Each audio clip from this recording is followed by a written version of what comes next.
સર્વે આપણી સાથે છે, પરંતુ પ્રદ્યુમનસિંહ, 1.5 મહિનાથી જે ચાલી રહ્યું છે બિહારમાં, જે વાતો થઈ રહી છે, મર્યાદા તો નેતાઓ તોડતા હોય એ વાત આ દેશમાં હવે નવી નથી. ભલે પણ શું જોયું તમે 1.5 મહિનામાં? અને હવે આજે તો 5 વાગે તો ઓલમોસ્ટ મતદાન પૂર્ણ થઈ ગયું. બિહાર તો આમ તો આપણે ગુંડાગર્દીથી પ્રખ્યાત છે, પરંતુ જે વધતું મતદાનનો જે ટકાવારી વધી રહી છે એ પણ આપણે બદલતું બિહાર એવું જોવા મળે.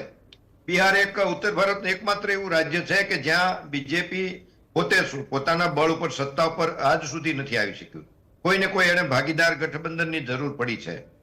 અને બિહાર એક એવું સ્ટેટ છે કે ત્યાં ના તો હિન્દુ રાષ્ટ્ર ચાલે છે કે ના કોઈ મંડળ કમંડળ કે જે કોઈ એવી યોજનાઓ, માત્ર જાતિવાદ, લોકલ સ્થાનિક મૂળ, સ્થાનિક પ્રશ્નો અને ગુંડાગીરી અને રણનીતિ, આ માત્ર ચૂંટણી જીતવા માટેનો મેઇન કારણ હોય છે. અને 1.5 મહિનામાં આપણે બધું જ જોઈ લીધું. ક્યાંક ને ક્યાંક ખૂન ખરાબા પણ જોયા અમુક વિસ્તારમાં. પરંતુ સૌથી વિશેષ જે મતદાનનું પ્રમાણ વધ્યું છે એ ખરેખર એક સારી વાત છે, આશ્ચર્યજનક છે.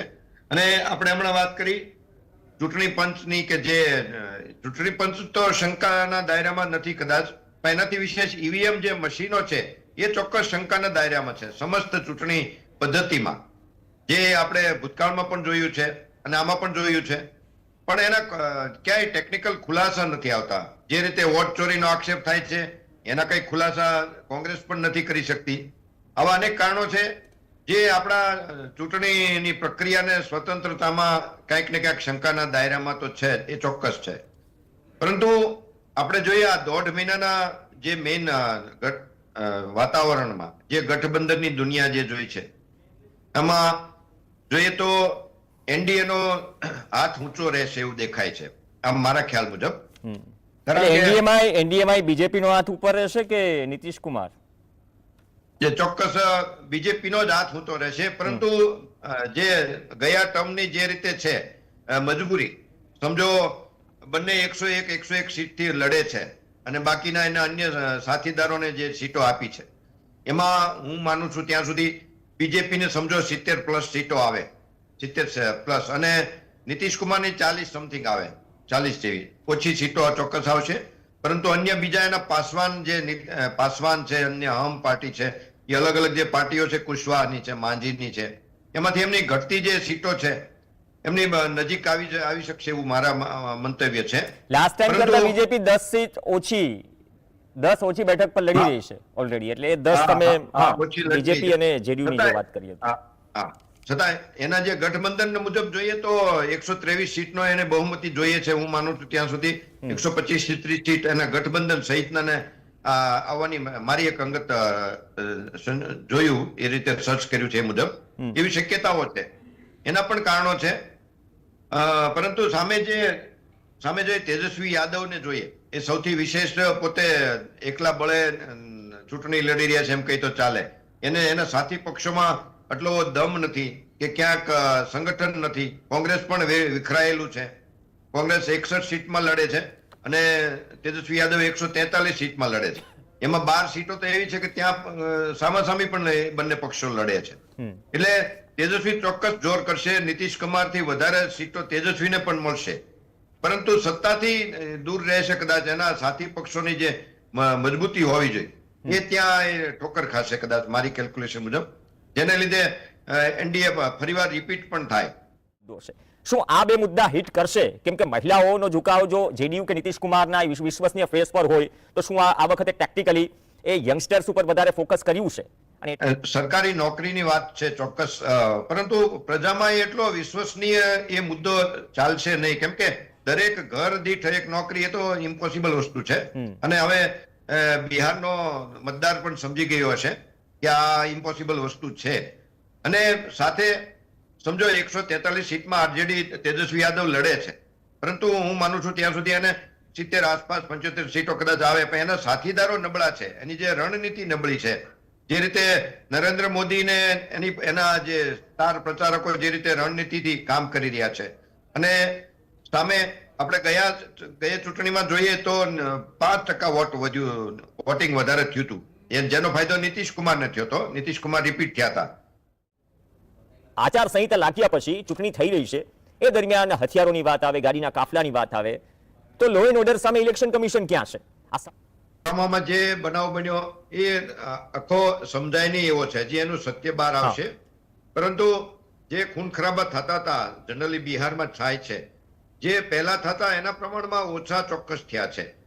એને જેડીયુના જે ઉમેદવાર છે અનંતસિંહ, એની પણ ધરપકડ કરવામાં આવી ચાલુ ઇલેક્શને. એ પણ શાસક પક્ષે જે તટસ્થ નિર્ણય લીધો એ પણ દેખાય છે. જો પહેલા શાસક પક્ષના ઉમેદવારની ધરપકડ થવી એવું કોઈ સપને પણ વિચારી ન શકતું. જે શાસક પક્ષના ઉમેદવારની એ મર્ડરના કેસમાં એની ધરપકડ પણ થઈ. એટલે સુધારા ચોક્કસ છે, ધીમા પ્રવાહથી છે. અને તમે જે વાત કરી કે જે આરજેડીની સીટો વધશે, ચોક્કસ વધશે, જેડીયુની કરતા વધારે વધશે, પરંતુ બીજેપીની સાથે કમ્પેરિઝનમાં રહેશે. અને બીજેપીની સાથે એના ગઠબંધનના પાર્ટનરો મજબૂત છે, જે ઘટતી સીટો એનો ટોટલ વધારી શકશે. જે આરજેડી તેજસ્વી યાદવના જે એના ગઠબંધનના જે બીજા પાર્ટનર્સ છે એ ક્યાંક ને ક્યાંક નબળા છે, જેને લીધે તેજસ્વી યાદવ સત્તાથી કદાચ દૂર રહે. અને ખાસ તો આપણે કેલ્ક્યુલેશન અત્યારે નથી કરતા. અને એક તો વોટિંગ વધ્યું છે એટલે એન્ટી ઇન્કમ્બન્સી આપણે હોય એવું માનીએ છીએ, પરંતુ ગઈ ચૂંટણીમાં 5% વોટ વધ્યા હતા, છતાં નીતિશ કુમારને સત્તા ઉપર રિપીટ થયા હતા. અને આ વખતે પણ એના ગયા વખત કરતા પણ 8 થી 9% વોટિંગ વધ્યું છે. એટલે એ સરવાળે ફાયદો જે મતદાર જાગૃત થયો છે એમ કઈ પણ ચાલે. તો એસઆઈઆર બિહારથી જ શરૂ થયું અને એ જ વિવાદોમાં રહ્યું. પછી ગુજરાતમાં આપણે અત્યારે થઈ રહ્યું છે. એ વિવાદ પણ થયો અને છતાંય વોટિંગ વધુ થવું એટલે સ્થાનિક મતદાર જાગૃત થયો છે અને નીડર થયો છે. ગુંડાગર્દીથી ક્યાંક ને ક્યાંક પ્રમાણ ઘટ્યું છે કે જે બૂથ સુધી પહોંચ્યો છે, જેને લીધે આટલું મોટું મતદાન થયું છે. નહીતર જનરલી આપણે જોઈએ છીએ એમવાય જે મુસ્લિમ યાદવની જ વાત હોય અને અન્ય દલિતોની, આ 3 સમૂહની જ વાત હાલતી હતી. એના બદલે મતદાન સુધી બીજો ઉજળિયાત વર્ગ પણ પહોંચ્યો હશે. સાથે સાથે ગયા વખતના જે વાત કરીએ તો ચિરાગ પાસવાન અને નીતિશ કુમાર સામે સામે હતા, જે આ વખતે એક સાથે છે. પરંતુ વકફને લીધે નીતિશ કુમારની વિરુદ્ધ જે મુસ્લિમ વોટર પણ છે, એટલે નીતિશ કુમારને ત્યાં એક નુકસાન થશે, જે એની પોતાની સીટો કદાચ ઓછી આવશે. પરંતુ સામે બીજેપી એનો જે પાર્ટનર છે ગઠબંધનનો, એ વધારે સક્ષમ છે, એની સીટો પણ સારી એવી આવવાની શક્યતા છે, જેને લીધે સત્તાની નજીક એનડીએ ગઠબંધન રહેશે.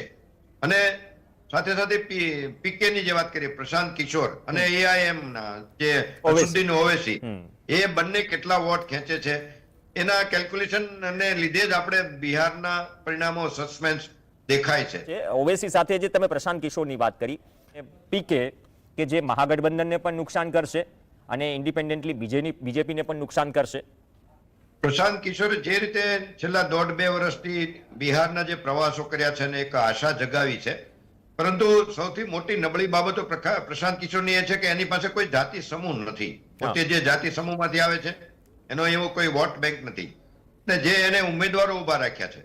એક તો આખા પૂરા ગુજરાતમાં, પૂરા બિહારમાં પોતે ઉમેદવારો ઉભા રાખશે એવી વાત હતી, પરંતુ પૂરા બધી દરેક સીટોમાં એને ઉમેદવારો ઉભા પણ નથી રાખ્યા. 116 સીટ કે સમથિંગ એને રાખ્યા છે. એટલે અને જે ઉમેદવારો છે એ જેન્યુન લોકો વધારે છે, જે અંડરવર્લ્ડમાંથી આવે છે કે એવા કોઈ બિહારની એક તાસીર છે કે જે તે વિસ્તારના માથાભારે ઉમેદવારો પણ હોવા જોઈએ, તો જ એની ફેવરમાં આવે. અને મુસ્લિમ વોટર બાજુ એની જે પોતાની કેલ્ક્યુલેશન હતી, એ વોટર પણ આ વખતે વધારે તેજસ્વી યાદવની બાજુ ખેંચાયેલો છે એવું દેખાય છે. એટલે એવા અનેક સમીકરણો છે જે પ્રશાંત કિશોરની આપણે ધારણાથી એટલી મોટી સફળતા એને ના મળે, પરંતુ એ જે વોટ ખેંચશે, જે સમજો 8 થી 10%, 8% જેવા વોટ ખેંચે અને 10 સીટ આસપાસ એની સીટો આવે, જે નીતિશ કુમારને અને તેજસ્વી યાદવને બંનેને થોડું ઘણું નુકસાન કરશે. હાજી, તમે બહુ સારી વાત કરી કે જે યુવા વોટર વાળો મુદ્દો છે, જે ફર્સ્ટ ટાઈમ વોટર છે, કઈ બાજુ જાય છે અને તેમને લુભાવવાના બધા જ પક્ષો પ્રયત્ન કરે છે. એમાં નેક ટુ નેક જે માર્જિન વાળી સીટો છે, જે ગઈ વખતે 5 વર્ષ પહેલા આક્ષેપો થયા અથવા બે પ્રક્રિયાઓ સામે આવી હતી, શું એ પ્રક્રિયાઓ ફરીથી આવવાનો અવકાશ છે અથવા તો ડિસ્ટન્સ એટલું મોટું હશે કે કદાચ એ નોબત નહીં આવે? એક્ઝિટ પોલ આપણે હજી હમણાં ડિક્લેર ના થયો ત્યારે જ વાત મેં પણ કરી હતી કે 130 આસપાસ સીટ એનડીએ ની આવે.